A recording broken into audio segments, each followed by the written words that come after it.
If you call somebody a Native American, who exactly are you speaking about? What I would like to know is, why was Ethiopia never colonized? Look at Drake. He's mixed race, half Jewish, half black. He can't talk about the Jewish community the way he talks about his black side. Why do we allow this? I've been studying black history for years. I've never seen any of those pieces, any of them. If you can hide that stuff from me, you can hide that stuff from anybody. So we're going to celebrate George, I'm getting a bit confused. men in the world. Sorry, George, who are George, Ethiopians. I'm getting a bit confused. Can you see what I'm saying? No, some of them are Ghanaian. They were begging to go back to Ghana. Nigerian begging to go back to Nigeria. So how can a black person now... You're chatting sense. But where's your money? What's your views on Tariq Nasheed? Because he's got this thing called Foundational Black American. Yeah. What is that about? Because I feel like that's pure division. You used to be able to see dead black bodies on news programs back in the day. And they had no problem showing it because they knew the negative impact it would have. You know, when people say we, they don't usually mean us. They mean them. The Drazzy Show. Usually I'm never lost for words, but today I can't lie. I am lost for words.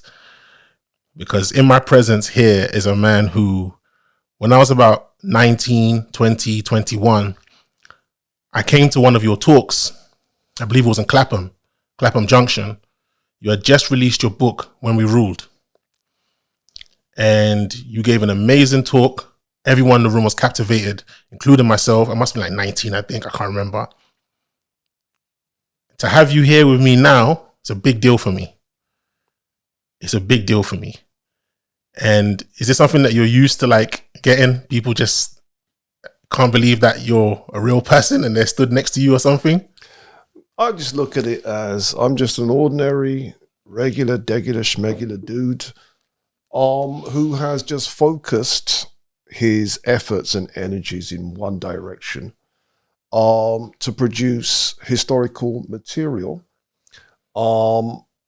There are certain things where, if you like, the stars aligned at a particular point that made me who I am. And I can see why it wouldn't be just as simple for somebody else to do what I do.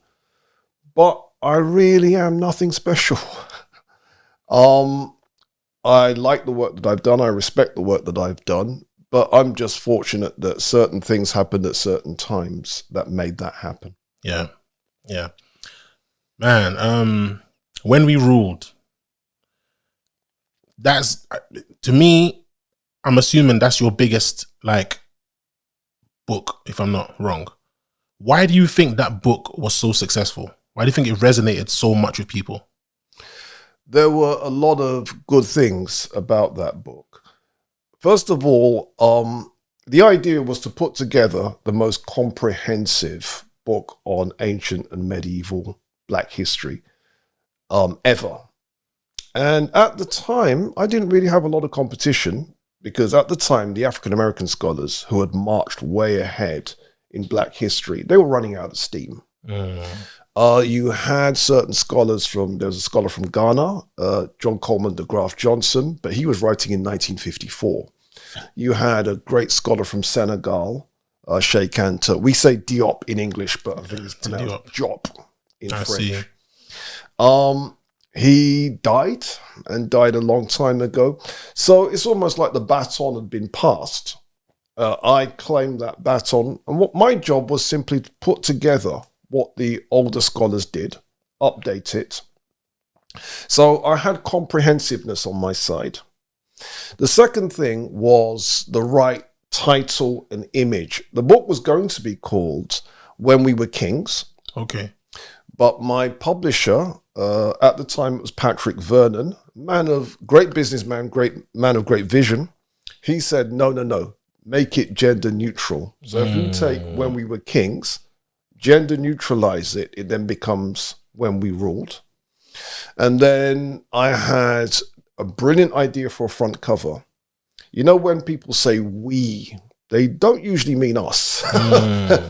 They mean them. Yes, yeah. And then you put a black woman on the front cover and people are thinking, we? Who's she? And why is she being included in this notion of we?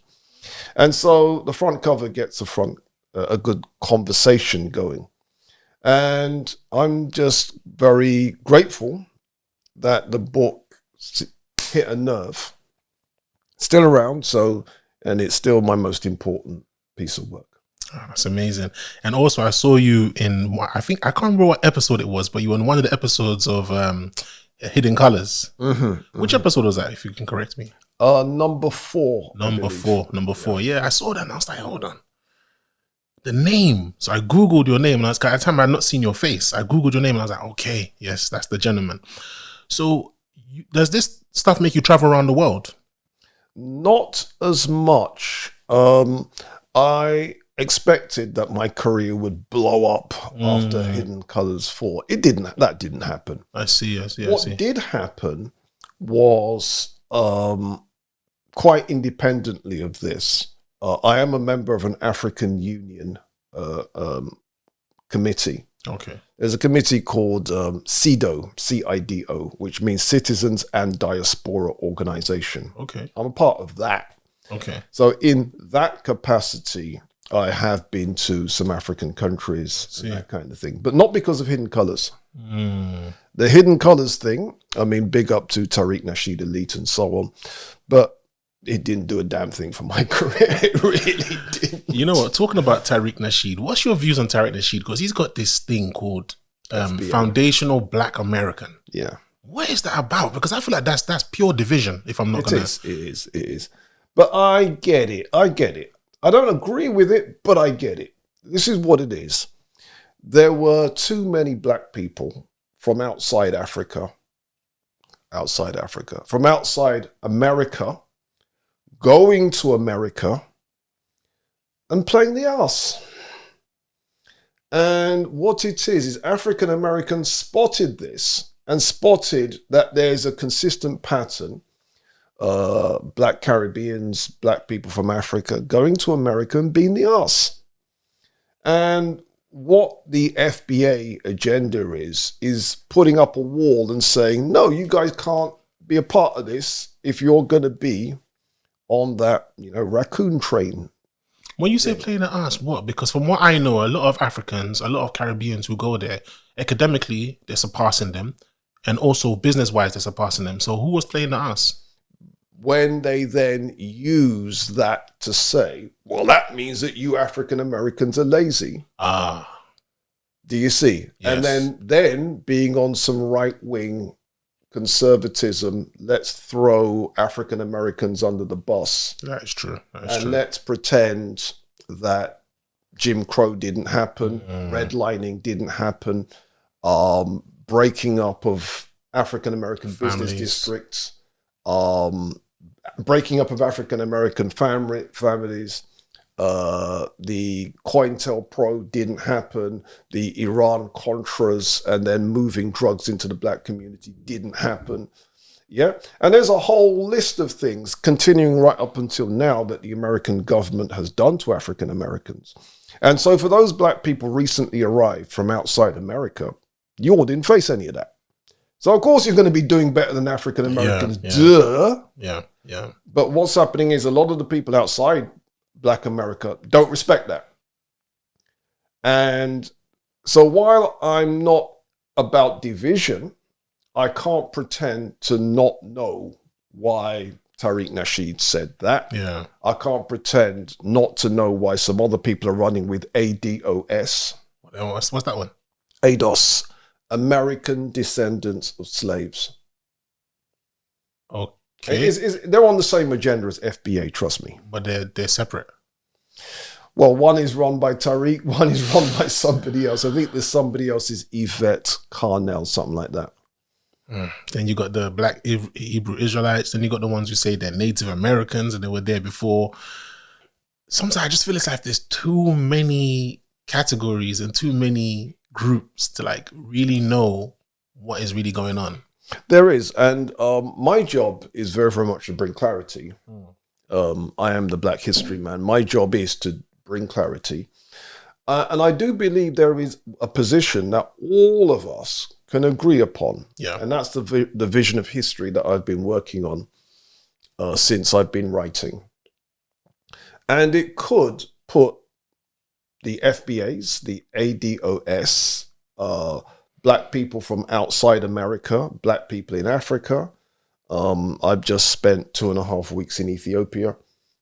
Put all of us on the same side with pretty much the same vision of history, with pretty much the same pride in our history, and it can be done. It's not a hard thing to do. But I do understand and respect the differences, because I can see why a person from one country doesn't see it the same way as a person from another country. Yeah, I agree. I want to touch on the whole Caribbeans and Africans academically and business-wise doing better. But first, I mentioned something that just sparked a thought.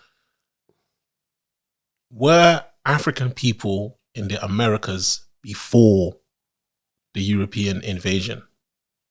That's a complicated story, but generally speaking, I think the evidence is quite strong that the answer is yes. Okay. Does it mean that the bulk of African Americans were there before Europeans? Of course not. Okay. Does it mean that Black Americans today are descended from this bulk population that was there before Europe? No. Yeah. But was there nobody there? Here's the issue, you see. There was a very famous artifact that was found. I mean, I say artifact, fossil that was found.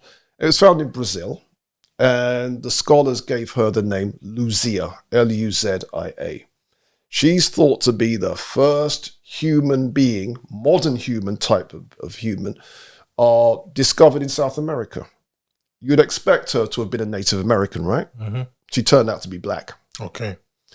And there's been all kinds of, well, how do we explain this? Well, how do we explain this? Well, how do we explain this? Well, there's no way you can get around the fact that certainly the first modern human South American that we can point to is this fossil, Luzia. Now, but this is South America. What does this tell us about North America? No one really wants to go there. So I'm going to leave North America blank. Okay. Because we need more evidence to be able to answer that question. But the Luzia find is, should we say, inconvenient. But you can't pretend it's not there. Inconvenient for who? It changes the dynamics. Okay. Because now what does it mean if you call somebody a Native American? Who exactly are you speaking about? It confuses the game in a very, very big way. The cast was then given to Richard Neeve of the University of Manchester in England, one of the world's leading forensic artists, to recreate her features. That to me is a Negroid face that has all the features that you associate with a Negroid face. The proportions of the face, it doesn't say anything about it being a Mongoloid. Was this then the face of a first American? Her reconstruction is confirmed by measurements Walter Nevis has taken of all his skulls. The first reaction was not to believe in it. But as the results, repeated so many times, and the result is exactly the same thing. They are very similar to nowadays Aborigines and Africans, and no similarity at all with Mongoloids in Asia or with American Indians. Now I want to touch on the Caribbeans and the Africans who go to America and excel academically and excel business-wise. We know the reason why, because you just explained it, in terms of some of the deprivations and the intentional, stifling of the Black American family, Black American business, and you name it. But not all of them can be affected by this. There's always got to be certain people who rise above it, regardless of what the situation is. It's just the natural nature of thing. Weeds grow through gardens, you name it. Why do you think it is that a country like Jamaica or Africa, where they too have had their deprivations, had their colonialism, had their slavery, why do they go somewhere and tend to excel amongst people who also have gone through it? Because you're not comparing like with like, that's why. Okay. A lot of us think we are comparing like with like. You're not. Let me explain. Generally speaking, Caribbeans in America, not the ones in the Caribbean, but the ones in America, will represent the top 10%. I see. So if you're really going to compare like with like, you have to compare the top 10% of Caribbeans with the top 10% of African Americans. Okay. And when you compare the two, the African Americans are slaughtering us, bro. It's not even close. It's a massacre. But what it is we compare the top 10% with your average African American. You're not comparing like with like. And if you compare your average African American, you're 51, you've got 1 to 100 and Mr. number 51. Number 51 is richer by a factor of 20 than your average Jamaican. Do you see? So what happens is it's a perception thing. Now, let's be clear. We can all point to people from outside America. Go to America and rise. Yeah. Colin Powell did that. Kamala Davy Harris has done that, whatever. But you can't pretend that's typical. Do you see? Yeah. But what happens is because we live in a world where people don't really have full pictures, you can take the exception, use that to smack around African Americans' faces. This guy just got off the boat. He's doing better than you. Not realizing, but for my man to have got on the boat in the first place, he wasn't typical of the country that he was coming from. He was in the top echelons of that country. Do you see? Yeah. And the same is true also with people from Africa going to Black America. So if we're going to compare the top 10%, let's compare the top 10%. And when we do that, African Americans are slaughtering us. There are, you see, I was fortunate in visiting Black America. My book, When We Ruled, there's an American edition. Okay. And I invited myself to my publisher's house in America, William Paul Coates. You might know his son, Ta-Nehisi Coates. No. Ta-Nehisi Coates, he's a commentator. If you Google him, he's a big figure. Okay. So what happened was, me and a friend, we invited ourselves to my man's house. And so I got to see how that segment of African Americans were living. They were living large, bro. Yeah, because I know they've got some serious high society, and they've got their own versions of country clubs and gentlemen's clubs and all that kind of stuff. Yeah. Yeah. And the other difference, of course, as well that we have to acknowledge is, unlike Europe, America's a very right-wing country. So Europe, there's a sense of, we can't just let people starve. In America, they don't have that. In Europe, there's a sense of, someone had an accident, let's take them to the hospital. In America, first question, are they insured? So America doesn't have any social safety net. And so consequently, if you're a poor African American, you fend for yourself. Yeah, that's actually a very, very good point. Yeah. That's actually a very good point. Now, I want to ask you something. Your assistant, I don't know if it's your assistant or your manager, George, me and him having a conversation when I was asking him if I can get you on the show. That's probably George right now, actually. Guys, I tell you what, I'll be right back. Give me one moment. We've been joined by Mr. George.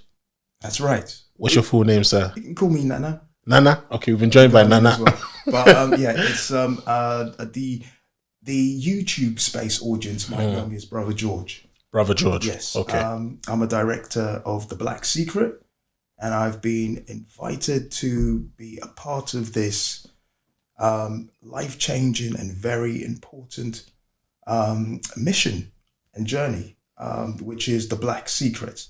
Okay. So I'm a director, the creative director of The Black Secret in that capacity, and I'm here to join the conversation. I wear many other hats, but that's for another time. I'm a lecturer in my own right. I'm an artist and author as well. And I lecture on self-help matters and on spirituality as well. Okay. But here we're dealing with Black history. Black history. We can flow into all that stuff. The fact that you're here, we can flow into all that stuff. So just before you came, Mr. Walker, I was going to ask you about your time in Ethiopia. How was your time in Ethiopia? It was my second trip.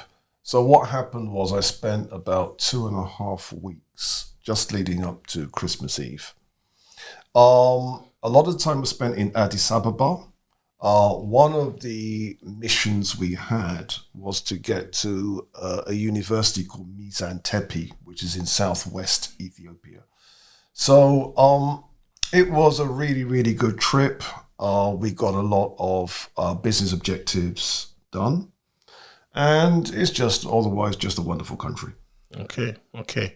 Now, how do you feel about the concept that Ethiopia was the only country in Africa not to be colonized by Europeans? Yeah. See, I know people that told me they were colonized by the Arabs. Is that true? But people need to be very, very specific about when, where, what. Because I say, well, show me the document. What date? Yeah. Bottom line, that didn't happen. Okay. But this is what it is. During the colonization period, where we're looking at around about the late 1800s, there were other Africans that fought back too. It wasn't just Ethiopia. The difference was that there was an American inventor called Sir Hiram Maxim, and he's the person responsible for the machine gun. And then when the machine gun got into the hands of certain European armies, they could return. And okay, they may have lost the first battle, but they returned and won the second battle. Yeah. In the case of Ethiopia, they weren't able to pull that off, which is why Ethiopia's gone down as, see, we smacked the Italians' butts. And they did. But they weren't the only people to have done that, do you see? It's just when other people did that, the conquerors returned. Yeah. So the Zulus famously defeated the British Army at a site called Isadlwana. They did that in 1879. Not sure if my facts are right, but I think that's the right date. The Sudanese under the El Mahdi went up against General Chinese Gordon and handed his behind back to him. The difference is the conquerors returned with the machine gun. I see. You know, that's quite an interesting point. They returned with more advanced technology. But what I would like to know is, why was Ethiopia never colonized? Because if you said they returned... that's the colonizing... You see, that's the colonizing period. Yeah. You got to remember, the Italians did come back in during World War II. And they were able to firebomb Ethiopia from the air and take control of the country, which they did for about 6 years. But what it was is the period when everybody else got colonized, 1880s, that didn't happen. Now, what people don't tell you, of course, is the Italians did get Eritrea. Yeah, I know that one, yeah. So Ethiopia can say, okay, if you don't mention Eritrea, we were never colonized, But again, I suppose it's a question of how much of Ethiopia did they colonize. They were able to hold on to Eritrea, but not the mainland. True, but you're still losing a bit of your empire though. That's true. But you're still keeping what? You're still keeping 90%, Another question I wanted to ask you, because something that we talked about when I was talking on the phone, hip-hop music. I know I'm jumping, but... That's okay, cool. What are your views on hip-hop music? And that's for both of you. That's for both of you. Our view is completely different. Yeah. We've discussed this amongst ourselves. He takes very, very much, it's a positive thing. For me, I take a completely different perspective. Yeah. Okay, you want to go ahead? I personally think that there's a lot of common ground between the two of us. But in terms of, because I'm not into the negative portrayal of hip hop, my position is that it's an incredibly creative field. And for me, music, being a visual artist, is the closest thing to magic. Yeah. I think creating something out of nothing. And the hip hop generation were disenfranchised in terms of like where it started off in the South Bronx, in Harlem, in that kind of area, which was a highly creative space going back to the early 1900s, 1920s and so forth, in terms of art, music and so forth. It was depressed intentionally. But the people from those areas rose up, rejigged, reworked what had come out from the past and created something new. So that's my perspective.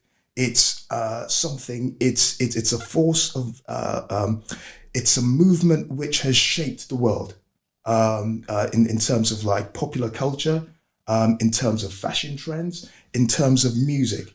It has not just. It's not just on its own, but it's influenced so-called dance music as well. And I see a lot of innovation with that. In terms of instrumentation, they had no instruments. But what did they do? They turned actual equipment, like what's in front of us, into instruments, turntables and so forth. So there is a lot that I see as being a continuation of like what... But isn't that just because as African people, we're very creative. We can turn anything into something. Yes, but they did that. So that's what hip hop is. But what about the message though? Like now, let's be honest, like exactly. Have you heard of Sexy Red? Is her name Sexy Red? We had this conversation, didn't we?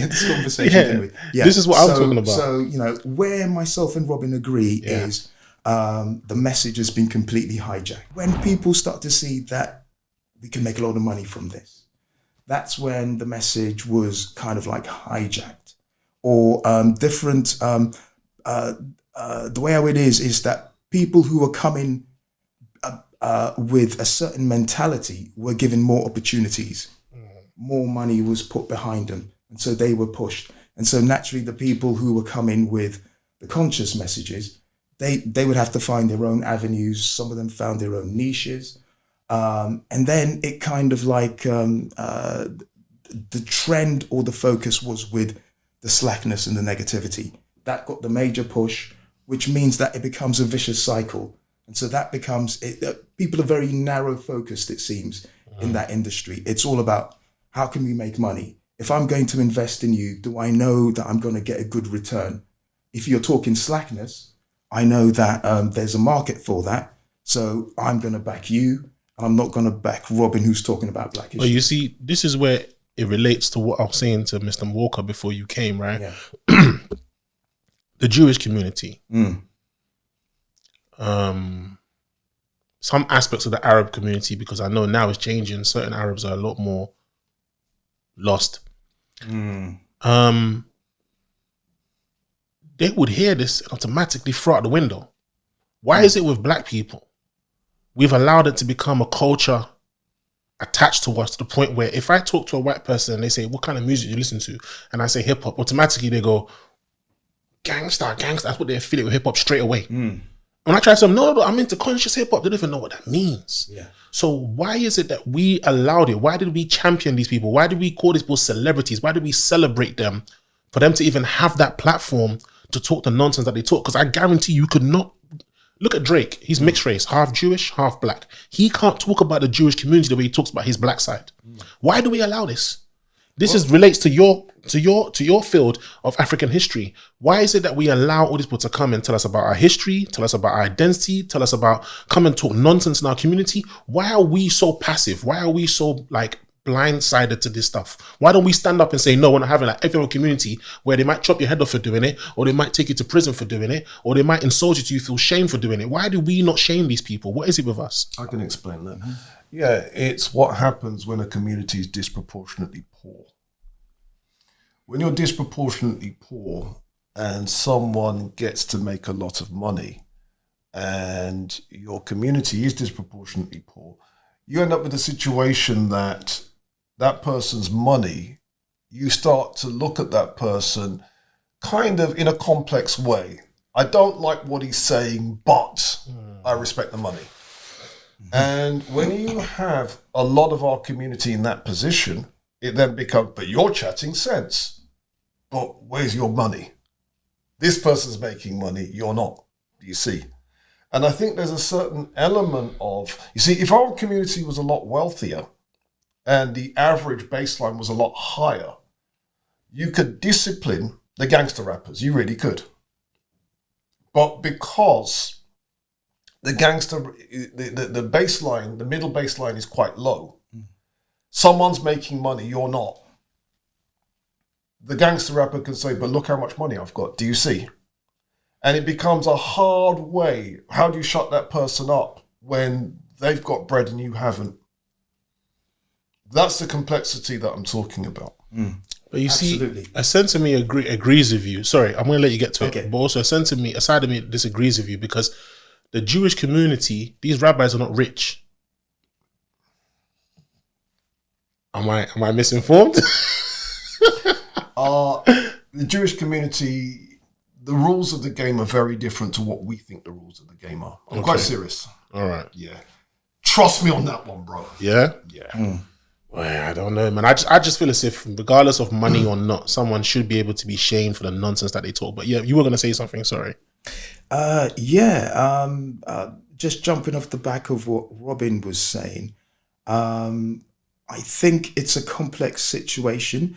There is this equation with money. The people who are on the streets, they've shown a way in which you can actually attain what everyone is looking for: security, being able to provide for your family, being able to have enough, and also being respected. That's how things work, especially if you're a male. People may not talk about that, but people know that instinctively as a child. Also as well, children are not dumb. They know what's going on. They know how difficult things are. Yeah. Children know this. Yeah. So they're looking at this, even though they don't have the ability to articulate it, they know that as a young black male, that they are in a situation where their prospects are very limited. The opportunities for them being as successful as they want to be are challenged and checked right at the beginning. And so some of them view the street option as being the most accessible, even though they know that it's the most risky in terms of ending up in prison, ending up having their health being compromised, or violence being done against them. It's also more exciting. And so they are drawn to that. But I just feel as if sometimes as black people, and when I say black people, I mean African people in general, because sometimes I feel as if there's too many of us. You have Caribbean people, you have African American people, you have so many versions of us. Sometimes I feel as if, how are we ever going to get together? How are we ever going to win? Because sometimes you could say something about Africans, but that culture hasn't happened in the Caribbean. So the Caribbean people might think, we don't do that. But they're going to misrepresent the entire culture by saying that. Or something that Caribbean people, the Africans don't do. And you're going to say, well, we don't do that. A Cameroonian person, because of all these borders and lines in Africa, might say, oh, that's not mine. We don't do that. I just feel as if, I don't know. I know Europeans have their different cultures as well, but I do realize one thing, that they do come together if need be. If you're above a certain age, the representation of Africa, certainly in European countries, was so negative. I don't know, how old are you, sir? I'm 39. Yeah, you missed all of that.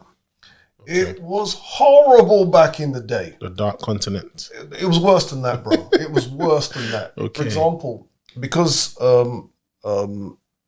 post-independence African countries were subjected to a lot of famines, a lot of civil wars, a lot of coups. You used to be able to see dead black bodies on news programs back in the day.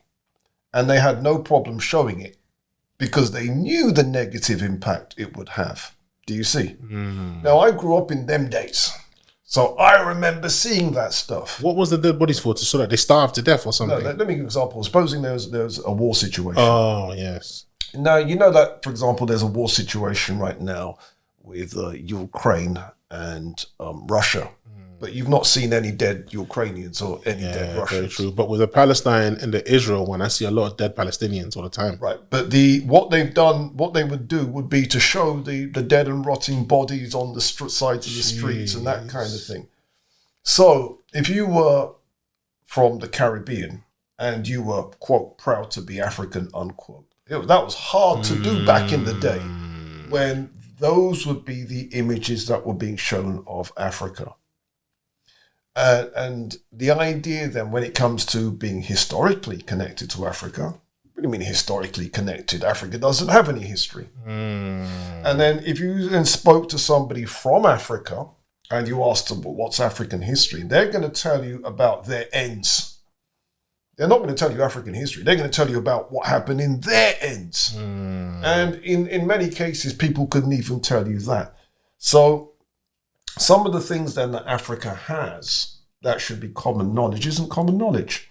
So when I was in Ethiopia, April last year, we got to see one of the famous Ethiopian sites, the city of Lalibela, the city of underground churches carved out of the ground. I've seen those. Lovely. Yeah. Those were, I'd like to say built, but you can't say built. So we're going to say carved between 1180 and 1220 AD. So this is medieval. So the same time period where the cathedrals were going up in Europe, in East Africa, people were carving those temples out of the ground to mathematical and engineering precision. That should be common knowledge. The whole world should know about that. I believe so. But because it's sub-Saharan Africa, the attitude is zip it, keep it short. You could be in Kenya, which is next door to Ethiopia. They don't know what you're talking about. What do you mean underground churches? What? Yeah. They don't know what you're talking about. Yeah. You could be in Sudan, next door. They don't know what you're talking about. In the case of Sudan, I was invited last year to give a lecture for Jaguar Land Rover. And I was asked to research this issue of what should be done with African art and artifacts in European museums. So what I did was I searched using the British Museum's website. I was able to search what artifacts does the British Museum have. I'm not talking about the ones on display. I'm talking about ones not on display, but it's on the catalogue. Yeah. I found a 13th or 14th century curtain from Sudan. Yes, you heard that correct. Curtain.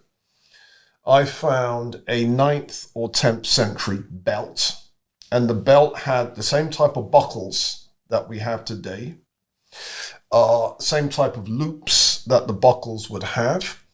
I found a 5th and 6th century rug. I found the 4th to 6th century. 4th century is around 300 AD. 5th century is 400 and something AD. One was a rug, one was a carpet. And the carpet had all the multiple colors that you would expect on a polychrome carpet. Again, these are from Sudan. That's in the British Museum. And then I found, finally, and this is what usually blows people's minds, fragments that have survived of cushion covers. And one of those cushion covers was 1st century, which means 2,000 years old. And one of them was 5th century, which is, 400 and something AD, which is more than 1,500 years old. And the cushion cover designs look just like a cushion cover design that you could have bought in 1970. Right? Like the ones that we got here. Exactly, yeah. Yeah. And Honestly. what happens is, of course, what do you mean Sudan's got these things? Nonsense. Yeah, they're... I found them on the British Museum catalogue. Now, they don't have them on display, but they've got them. Yeah. And so if you were to ask people from these three countries, ask the Kenyans, what have the Ethiopians got? Ask the Sudanese, what have the Kenyans got? Nobody knows anything. So what then ends up happening is one group of black people think another group of black people are inferior. You know what's so funny? Because I remember I went to the British History Museum and I noticed that Egypt was in the European part, but then you had the Africa part, and all they had was AK-47s that had been turned into sculptures. Yeah, I know you're talking about it. And I remember thinking, what kind of nonsense is this? Sainsbury's Gallery. Yeah. J. Sainsbury's Gallery. I thought, what kind of nonsense is this? There's so much richer history to Africa than this nonsense. But you see what you said about Sudan? People forget, modern day we call it Sudan. But if you look at the historical term for it, if I'm not mistaken, it was Kush. That's right, yeah. Right. Now, don't know why it's so hard for people to understand that what you said is true, because what Kush contributed to history, I think, is a lot more warranted and a lot more credited than what even Egypt contributed. True. But because Europeans, i.e. the Romans, had an affiliation with the Egyptians, they will glamorize that because it gives them some spotlight. And then they will throw shade or throw dirt on Sudan because they cannot say that they had any involvement in that. Because the name itself, Kush, if you do your history, means black, if I'm not mistaken, or black face or something like that, from what I read. So they know, okay, we can't get any credit for that. So let's just, like you said, let's just put it to the side. But if you look at what they contributed during their time, it makes sense why they would have all those things that you said, these curtains, these belts, this, you know, all this technology and all these things that they created back then at a time when it wasn't so common to do so for an African. It would make sense. Well, that's just it. It wasn't just for an African, for anybody. Yeah. For anybody. But the main thing is until I found that material, because I had to research it for the lecture for Jaguar Land Rover, I've been studying black history for years. I'd never seen any of those pieces, any of them. Now, you can see that if you can hide that stuff from me, you can hide that stuff from anybody. Right? And that's the important thing, you see. In other words, before October, when I was invited to do that lecture, I did not know they had evidence of cushion covers, evidence of belts, evidence of carpets, evidence of rugs. I didn't know they had that. Probably the reason why they call it cushion. Yeah. And the point I'm making is, I suspect you could probably do that for many, many other African countries too. And when that happens, the game will change completely. Because what it is we've got pockets of evidence. You mentioned, for example, the Ashanti material that Britain is about to loan back to. What is your view on that? British loaning back something that you are taking from a country, it belongs to them. Now you're saying, I'm going to loan it to you so you can just look at it. Yeah, I mean, it's outrageous, but something is better than nothing. Ultimately, what needs to happen with the stolen material is that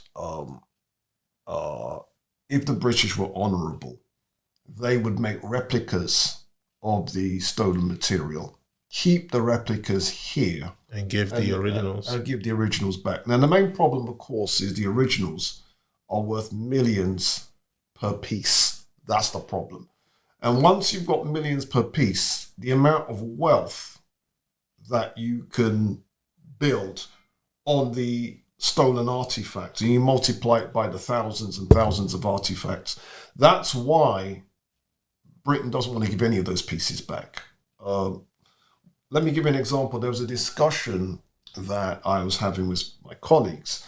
There was a very famous ivory mask of a ruler in Nigeria. The ivory mask is the Queen Mother Idia of Benin. Okay. And the reserve price that Sotheby's put on it was £5 million, and that was in 2010. And that was just one piece in 2010. So we can infer 2 of them, double it. 3 of them, triple it. And then we also have to then do the compounding from 2010 prices to 2024. Yeah, of course. The British Museum have got thousands of Benin pieces. You can now see why they looted Benin City. They looted Benin City. But the point I'm making is the Ashantis are in exactly the same position with regards to the gold. Exactly the same position. And you can then do the same thing, civilization by civilization by civilization. So all that compounded wealth that you all should have been sitting on in Ghana is in London. Get it? Yeah. All of that compounded wealth that should be assets for you to be building modern wealth upon. Yeah. It's not in Ashanti, it's not in Kumasi, it's in London. I want to touch on Egypt. We did mention that, but we talked about it in passing, as if we don't think of Egypt as being fundamentally black. Now, I want to talk about this because this is very important. Egypt is really the child of Kush. Kush is the oldest civilization. These are undeniable facts. Historically, right, the movement was down the Nile. I want you to think of up as being towards the south. The Nile flows down. The population movements were from what's called the Western Sahara, Kenya, Ethiopia, and actually even South Africa. They have a connection as well up into those regions. And they founded the foundations of those civilizations in what's known as pre-dynastic Egypt. The further back you go, the blacker Egypt or Kemet or Tarmeri. It had many different names. Oh, wow. I know about Kemet. I don't know about Tarmeri. So the founders were black. If you look at their sculptures... That actually makes sense. Tar. If you look at their sculptures, they are fundamentally black. As time goes on, and we're talking about thousands of years later, other groups from the Levant actually come in and have an influence. They get kicked out in various different waves, the Persians and so forth, and they mix in with the local populations. And so they become admixed. Yes. But even at the time when the Romans were in charge, commonly they would depict the Egyptians and also talk about them as being black, fundamentally black, woolly haired, rubber lipped, and bandy legged. If I'm not mistaken, Homer said something about. So we just want to get that on camera as well. Was it not Homer that said Ethiop? Ethiop. Homer. He wrote it as Ethiop. Yes. Ethiop or Ethiop, one of the two. But that meant burnt skin, if I'm not mistaken. Burnt skin. And related to all black people, sort of like in Africa, could be called Ethiopians in that sense. Yeah. Back then, I think the term was more. There've actually been many civilizations in what's Ethiopia, and of course, before it was known as Ethiopia, commonly it was Abyssinia, but it's got a very rich history as well. Yeah. But all of those lands and people are connected culturally, they're connected ethnically, they're connected racially, and they're also connected in terms of their language. Another thing that people or a discipline which is hard to get your head around is linguistics. A lot of work has been done which shows that what was known as Afro-Asiatic originated fundamentally where? In the Horn of Africa, Sub-Saharan Africa, and that area. And I know you guys were talking about the Arabization of that particular area. That area was fundamentally so black that even in the time of the Romans, they would describe the Egyptians and other people like that as being dark-skinned, thick-lipped, and bandy-legged with woolly hair. But you see, this leads to another question. So we just need to touch upon that because I know... Sorry about that. This leads to another question, right?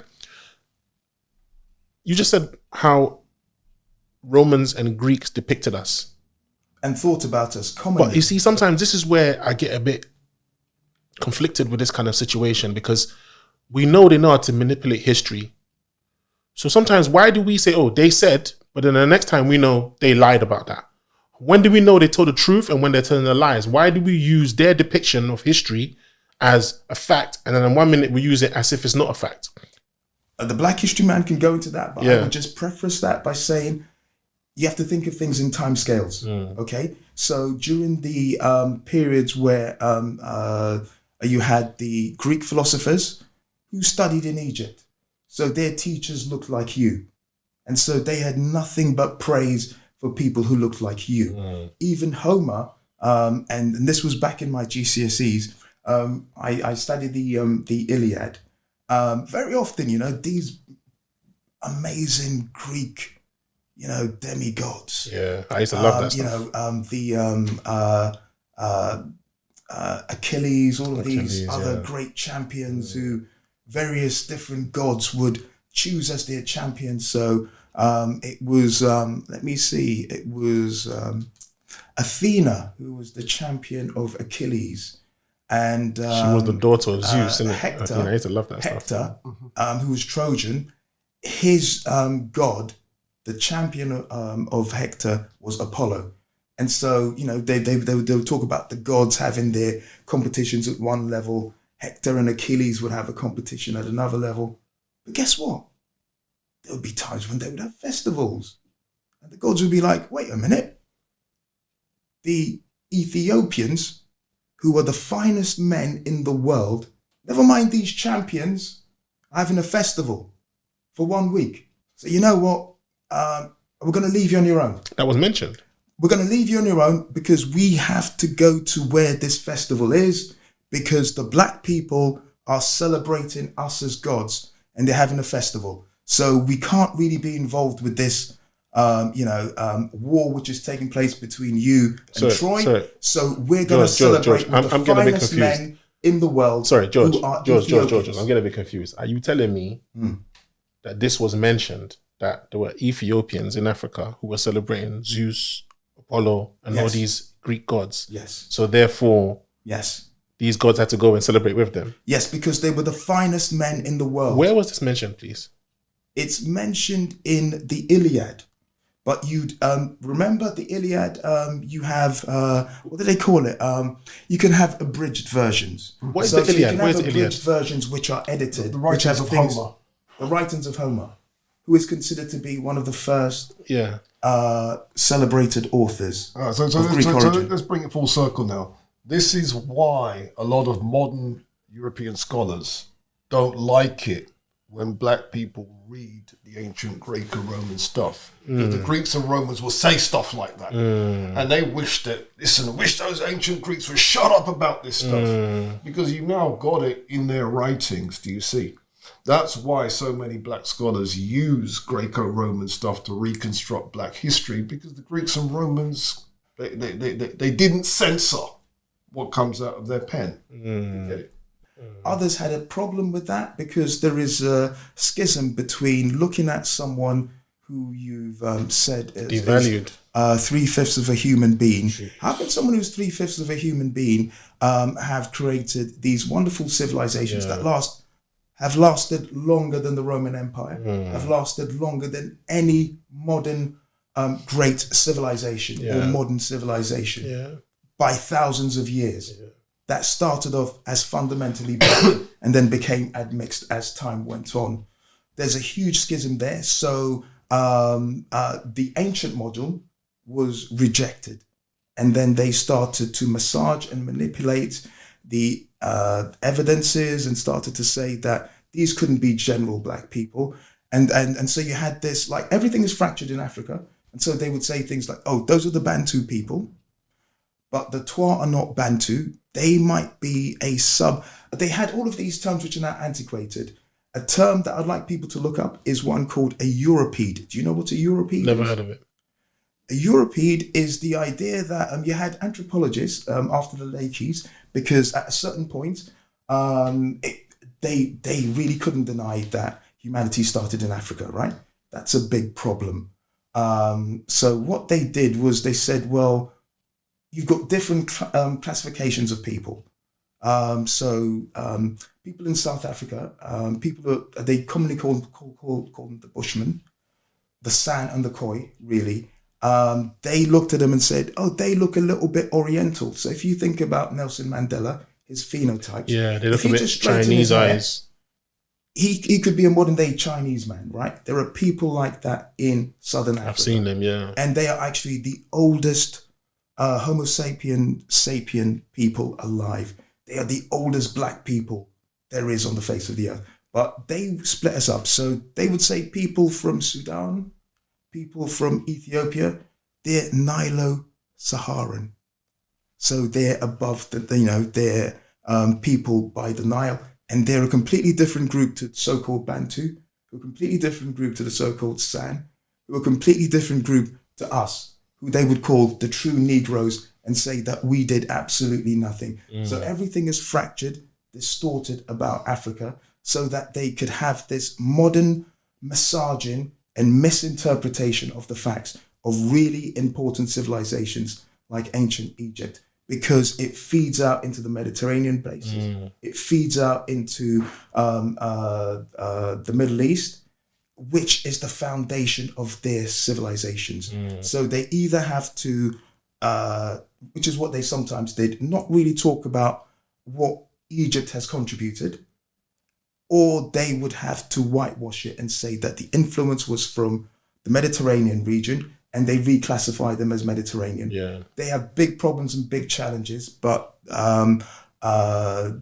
evidences that we have, it takes more learning to understand what has been done. So, for example, if you look at the language, again, another thing is that they try and disassociate written languages with Africa. There are many written languages in Africa, and the oldest of them is Medunetta, or the sacred writings, hieroglyphs, right? Yeah, but let me just listen.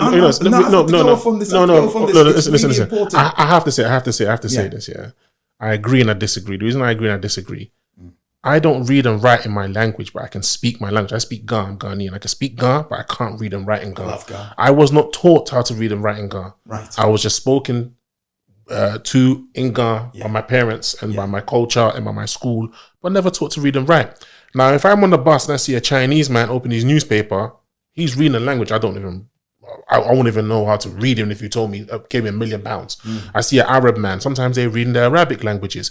Even Ethiopians, Eritreans, they read whatever it is they read. My wife reads, what's my wife though? I forgot what it's called. My wife reads Tigrina, right?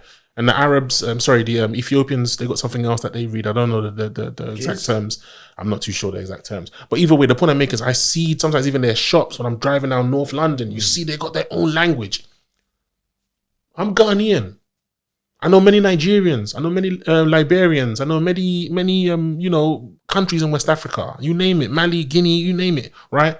They don't read and write in their own language. So what you're saying is ancient language. Sometimes I feel as if we dwell too much on the ancient, but of the modern times, why do we not read and write in our own language? Why have we adopted English so much that we can't read and write in our own language? Africa having writing doesn't mean everywhere in Africa had writing. And it doesn't mean that levels of literacy in African languages was the same across African situations. Do you see? So it's a complex story. So what you would have to do is look at each country individually or each region individually. Now, what used to happen in the Ghanaian region is it would have been the Muslim traders that were literate. So, for example, in the Ashanti Empire, it would have been them that would have been writing. Now, why? Because what happens is you've already got Sharia, and then with Sharia, you've already got a legal system. And so just what the Ashanti kings would do, right, you do it. It would have been the attitude. Does that make sense? All right, now, going back to the ancient empires of the West African desert belt, as you know, there were super states in West Africa. Ancient Ghana, medieval Mali, the Songhai Empire. Arabic would have been the language of scholarship, would have been the language of law. And then what would happen is, once you've got writing traditions, then some people would then say, well, why, I speak Wolof.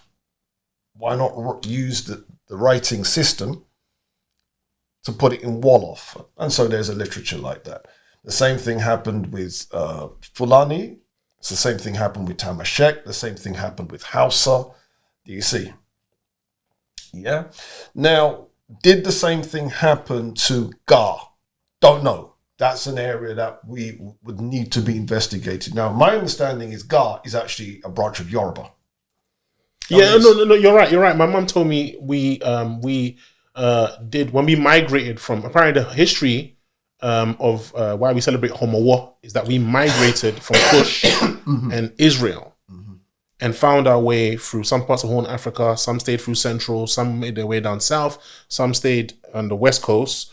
And yes, it's true, the ones who were the last to migrate to what we call Accra today, yes, did bring a lot of Yoruba culture and a lot of Yoruba dialect with them. It's true. So the question now then is, Yoruba, did they have a writing system? Now, here's the thing. That's an area, again, that is on the cutting edge of our research. Now, the person that taught me Black history was Dr. Femi Biko. And I remember a class where I had his slides ready. And somebody asked him about the Yoruba script. Is there such a script? And he said, okay, come back to me at the end of the class. We're going to deal with that. And he had his slides ready. And some idiot in the class got the conversation on something else. Yeah. And consequently, we never got back to because my man was just about to drop that. Jeez. So, yeah. Is he dead? Oh, no. Dr. Femi's still around. Yeah. You can ask him now. Yeah, but... but the main point is... He's a character, basically. He's a character. Yeah. The main point is African writing scripts. It's a new area of research as we're discovering more and more and more. All right, now what happened was English and French conquering that region, and white people chose English and French. Certainly, it's a problem because you would rather have your indigenous. Does that make sense? Yeah. But it does have its advantages too, because you do have access to the biggest literatures in the world. And a lot of African history and heritage is in those two languages, unfortunately. And also, on the Ghanaian thing as well, of course, you guys do have Adinkra symbols. Exactly. Yeah. And the Adinkra symbols, people have tried to find out what's the real origin there. The Desert Berbers have a script called Tamashek. Okay. And some of the letters overlap. And if you go back to ancient Libya, some of the symbols in Adinkra do match up with ancient Libyan. Yeah. So what that means then is, what we don't know is, was Adinkra an actual written script, or was it just symbols? Now, the reason why I'm saying this is a Guyanese professor, Ivan van Sertima, points out that an enslaved African in South America wrote a letter to his girlfriend that was intercepted. And then when the enslavers looked at it, it's like, what the hell's this? And apparently what was in that letter, some scholars call it Afaka script, that matches up with Adinkra. Do you think Adinkra might have its origins in ancient Kush or ancient Kemet? Libya. That's where origins? Libya. But do you think Libya could be connected? Remember, it is the journey from Egypt to Libya is, because if you look, they used a lot of hieroglyphics, symbolisms and stuff, and there is the origin, the trace of our origins coming from Egypt as a Ga people. Yeah. So maybe we could have, derived some of that. I don't know. For me, it's what could we prove that would stand up in court? And the little that's been done so far has been the comparison with people can spot that symbol, that symbol, that symbol, that symbol in ancient or prehistoric Libyan. Yeah. And then say you can match that with what's in the sorry, I don't want to lose it. So do you think our people have some kind of lineage with the Libyans? Yes. But here's the thing, and this is where I wanted to jump in, because when we jump across geographical territories, there is the modern perception that, okay, Libya is where, north of the Sahara. Yeah. So who populates these particular regions? It's Berberic, lighter skinned people, more Arabs, which are people who identify as being Arabs but may not be indigenous but look like Arabs, and people who are Arabs. And so we think of that as being Arabic. We're not saying that in the early periods that in Libya, that the phenotypes that people associate with that region is who was there in ancient times. The oldest black mummy that was found is not in Egypt, modern day Egypt, it's in Libya. And there are pockets of, still to this day, there are black people in that southern Libyan region. Libya was not always lily white or near lily white as it appears to be today. We're talking about black people. And not only that, since the fall of Gaddafi, 2 black men have become rulers of Libya. So, not one. You didn't hear me say one. 2. You did not hear me say 2. Okay. Sorry. I got into it. I watched. When Gaddafi, when Gaddafi was taken off his throne and he was murdered in cold blood in the streets, I watched these rebels murder and slaughter African soldiers and policemen and any service providers that Gaddafi had brought to Libya. Yeah, right? Because you're assuming that black people were brought to Libya. Can you see what I'm saying? No, some of them are Ghanaian. They were begging to go back to Ghana. Nigerian begging to go back to Nigeria. So how can a black person now... But bro, what I'm saying to you is there were indigenous black Libyans as well. So why are they so racist towards them then? That's what makes it hard to understand how someone can rise to power. Bro, what it is you've got to remember, we're talking a complicated story that is being misrepresented. Here's the point. Unless you know the deal, you would never know that, first of all, if you go back 2,000 years, Libya would have been black. Right? Just like, you got to remember. Just like Egypt. Just like Egypt. Yes. Right, just like Morocco, just like Tunisia. The Arab North Africans that are there today did not exist. They're a mixture of invasions and stuff. Right. Yeah. Do you understand this? Yeah. They got some black in them. There's someone in there knocking. But the point being is that Libya was fully. But even as late as Gaddafi's period, Libya still had black populations that had survived that period. And some of those people have since become rulers of Libya. 2 black men. Yes.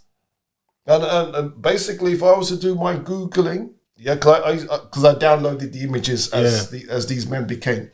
Yeah. Please send me those images. They're going to go up on the screen. But please, I have to just ask this quickly, because how is that possible?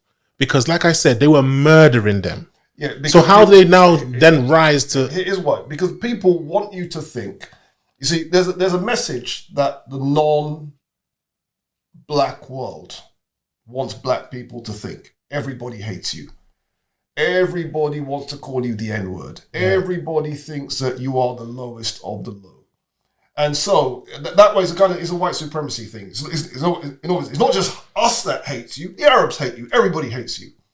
So in order to make that stick, you're going to have to make evidence disappear. You see, you're going to have to make that evidence disappear. You're going to have to make sure that nobody gets to see certain kinds of evidence. And that's how it's done. So let me give you an example. When I was back in the day, I remember a news article came out about the Japanese politician had said something like American IQ is low, and that was because of the black Americans and the Mexican Americans. Something like that. And I remember when that happened. I remember when the guy said it and it blew up across the world. So what's the unspoken message? It's not just us that hates you. They hate you too. Yes? But is that not true though? No, but here's the point. Now, one of my friends had went to Japan on a long-term thing. He was a school teacher. And the amount of scrapes he had in Japan trying to not get married. Japanese women were flinging it at him, brethren. Flinging it at him. Never heard that before. Right, okay. People don't believe me. Okay, as you know, I'm the Black History Man. I'm about evidence. Yes. Okay, you've got your smartphone. Yeah. Make your smartphone smart. Yeah. Yeah, smartphone. Google this. Interactive, live. What am I looking for? Japanese. Yeah. B-girls style. B-girls. B as in the letter B. Like B-boy. Right, and then girls style. I think I've seen that. I've seen it on YouTube before. Bro, Google the thing, bro. Yo, I'll put this up on the screen. I'll put this for you guys to see. These girls are literally doing the best they can to look like black women. Thank you. Yeah. Oh, wow. This one, I actually, this one was mixed race. Yeah. And they walk around like this in Japan. That's the point. That's the point. See, no, I know about this stuff. So you know, you put that next to, you're a hip hop man. Yeah. You know that one of the capitals of hip hop outside of America is Japan. Mm-hmm. One of the capitals of jazz outside America is Japan. Yeah. One of the dance thank hall, you name it, yeah. Right. Now, can you see then that a culture that has gone out that hard, can't be, we hate you. Can't be. But I can say the same thing for Europeans. Like, I go to Poland. I can go to Poland. Them going hard like that. Well, not hard like that. Not hard like that. Well, that's the point. No, but the point I'm making is like, in terms of people who love black people, whether it be our hair, our culture, our style of talking, our slang, you know, it's going to be difficult to not find someone. Like even man. What's going on, man? During the time of the jazz musicians in Harlem, they were getting called boy a lot by their employees. People would employ them to come perform. Yeah. So as a way to say, look, we're not boys, they started referring to each other as man. Correct. Yeah. Saying, what's up, man? So that they wouldn't let the white man put them down. They would big each other up. And then it became a terminology that everyone used because they copied the jazz musicians of that time. So they became, what's up, man? Hey, what's going on, man? So I know that we can be influential like that. So the whole world can copy certain things that we do, but doesn't mean they like us though. So that's why I find it hard to believe that they're going to like, okay, they dress like us, they want to act like us, but then they want to marry us. Like, because I know, listen, okay, then again, I could be wrong because my perception could be a narrative that's been given to me by me being living in the UK. That's the point that I'm making. But also there are certain first-hand examples of me in public saying hello to a Japanese or Chinese person and then looking at me like they've seen the devil. That's the reason why we have to be a ghost. That's the reason why we have to be specific. Not a European ghost. That's the reason why we have to be specific. Yeah. That's why I said Japan. Do you see? If we say Japan and China, mix them all up, yeah. But what I specifically mentioned Japan. Yeah. So what the point I'm making then is this idea that there's this universal narrative. Everybody hates us. Everybody thinks we're inferior. Blah, blah, blah. It ain't true. There's an attempt to make it look like that. It's more complicated than that, basically. And I would boil it down to exposure.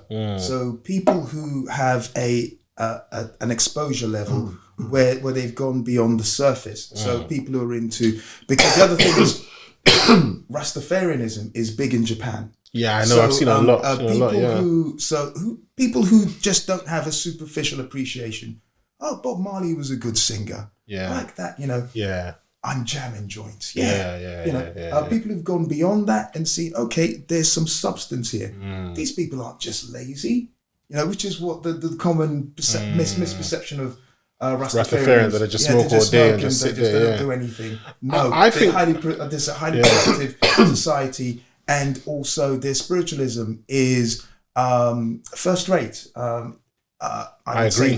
So people who've scratched beyond the surface from different cultures have a different level of appreciation from those who might just be like a surface level, like one or two songs, like hip hop, but still think black people are lazy. You know what's so funny that you said that? Because I'm not gonna lie, when I was younger and I saw Rastafarians, I thought these people look dirty and lazy.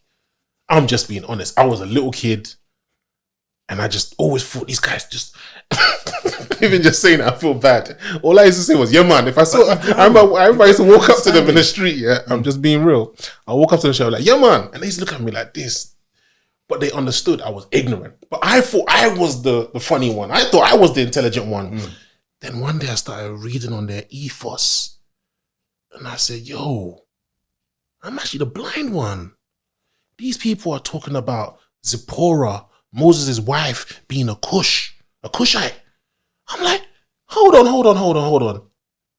These Rastafarians, they're talking about the Lion of Judah. They're talking about Samson, about being a black man. They're talking about all these black characters that my whole life I was told were Europeans or Greeks or Romans. And I'm there looking at these people thinking, see, that is the thing with people who are very good at manipulating narratives. They can have you look at someone that you should learn from as a joker when really that's the wisest person that you should be learning from. Do you know how I got into African history? And it shames me as an African to say this, Do you know how I got into African history? Oh, tell us, man. It was the Rastafarian man. I'll never forget his name. His name was Dennis, right? He worked in my school. Nobody liked this man because he was so blunt and so honest. Nobody liked him. But at the same time, they loved him because they knew he would tell you the truth. One time I got kicked out of my class. And the reason I got kicked out of my class, the teacher was telling me that Africans were primitive and we didn't have any utensils to cook, so we ate raw meat. I said to her, yes, we did enjoy some raw meat, the same way other cultures enjoy raw meat, but we didn't know how to cook as well. It was a variety. We could pick and choose what we wanted to eat. We used clay pots to cook. And on top of that, we were manipulating metals because how do you think the Egyptians made tombs out of gold.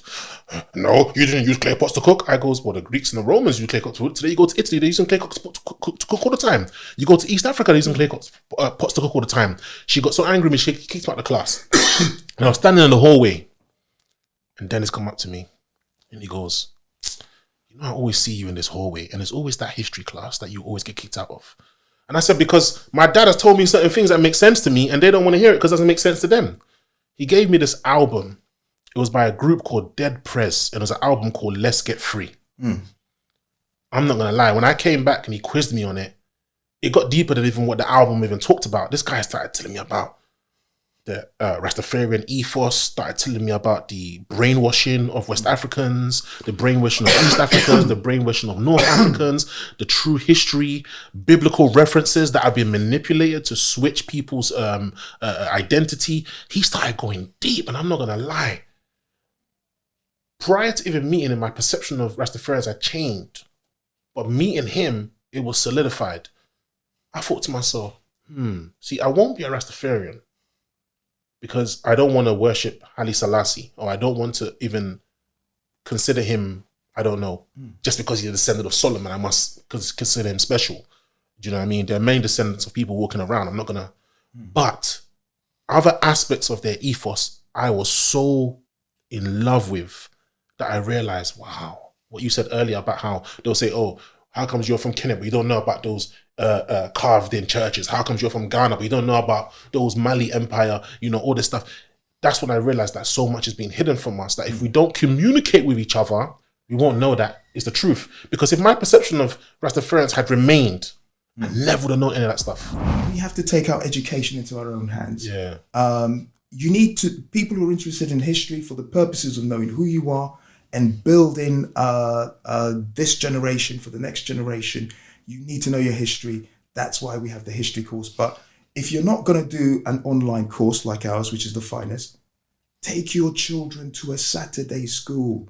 Like history that Saturday way, school. yes, Yeah. that way they will get the real information from a very young age and build their confidence. So, just for the people watching, where can they go and find the Black Secret? Is it Black Secrets? The Black Secret is online. Where can they find it? Is it theblacksecret.com? It's www.theblacksecret.co.uk. I suppose you can put like a little... It'll be across the screen. In post, It'll be across the screen. And the description as well. Yeah, but definitely, you know, history is important, not because of the past, but because of the way how it informs you particularly, and people like you, about the present and what you're capable of doing. Okay, so I'm going to wrap this up. But before I do, I'm going to ask, Mr. Walker, do you think we'll ever rise to a level of prominence? And if we do you think that due to our so many divisions that we will be able to maintain it, or will we fight amongst each other? We could end up fighting amongst each other, but the trend is towards more and more coming together.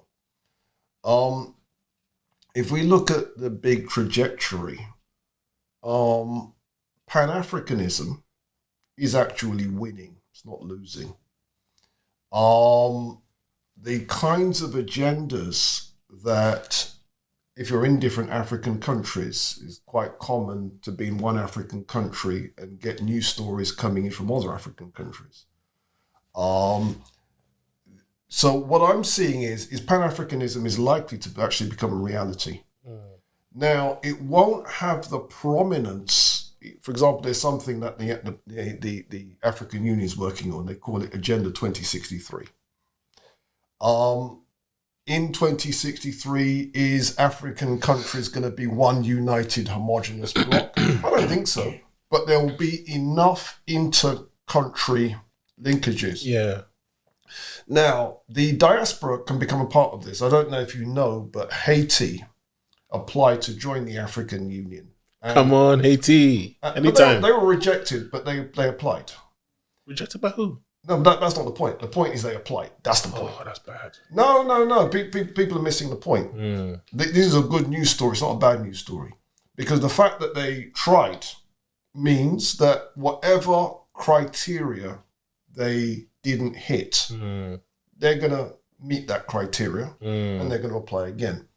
And all it takes is for one Caribbean country to be accepted. And they're all going to do it. The main issues, though, will be black people where they are minorities in the country and can't therefore be directly represented by a government. Now, the African Americans are going to have that problem. Black Colombians are going to have that problem. Black Brazilians are going to have that problem. Yeah, but I don't think these problems are insurmountable. So I can see. So what does insurmountable mean? A problem that is too big that we can't get over. Okay. Yeah. So I can see ways that this could actually happen. So I'm quietly optimistic. So, for example, everyone used to say, "But this Pan-Africanism stuff is a pipe dream," and one of the countries within the French Empire stepped correctly. And then next week, the next one steps correctly. The next week, the next one steps correctly. 3 countries have basically kicked the French out.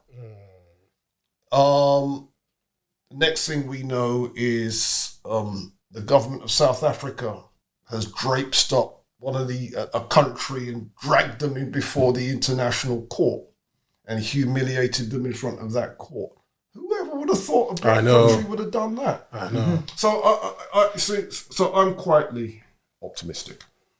Okay, that sounds good. Now, once again, for those watching, where can they find you guys again?